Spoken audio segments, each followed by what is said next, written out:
building, and explosive devices were found at the scene.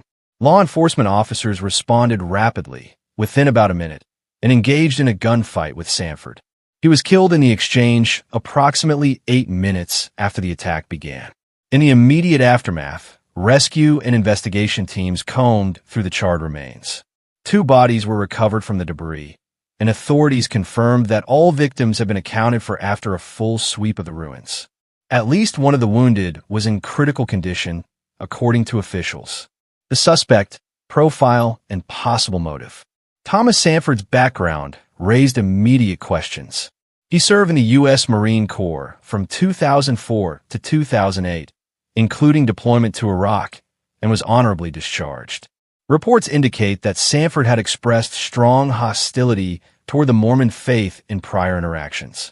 In fact, during a canvassing conversation days earlier, he reportedly labeled Mormonism as the Antichrist.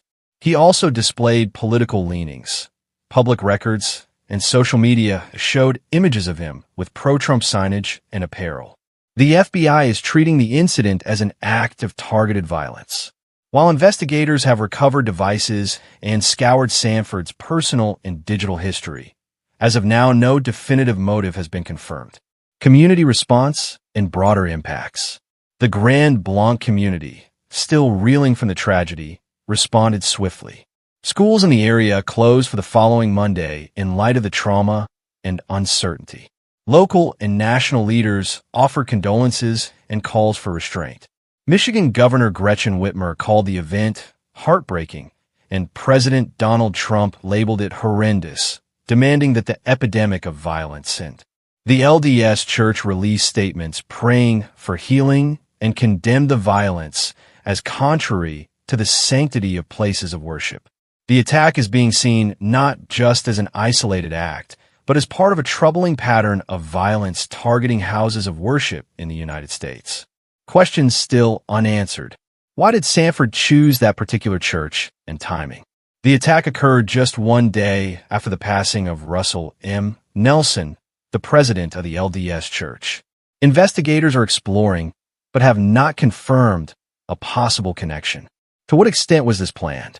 The presence of explosive devices and the deliberate burning of the building suggest a high degree of premeditation. Could there have been other motives, political, psychological, or personal, beyond religious hatred? The investigation continues, with search warrants executed on Sanford's properties and devices. This tragedy leaves a community grieving and raises painful questions about faith, security, and the forces that drive one individual towards such acts of hate.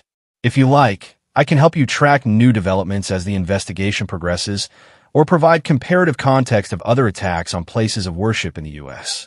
Would you like me to do that? Don't forget to subscribe to my channel.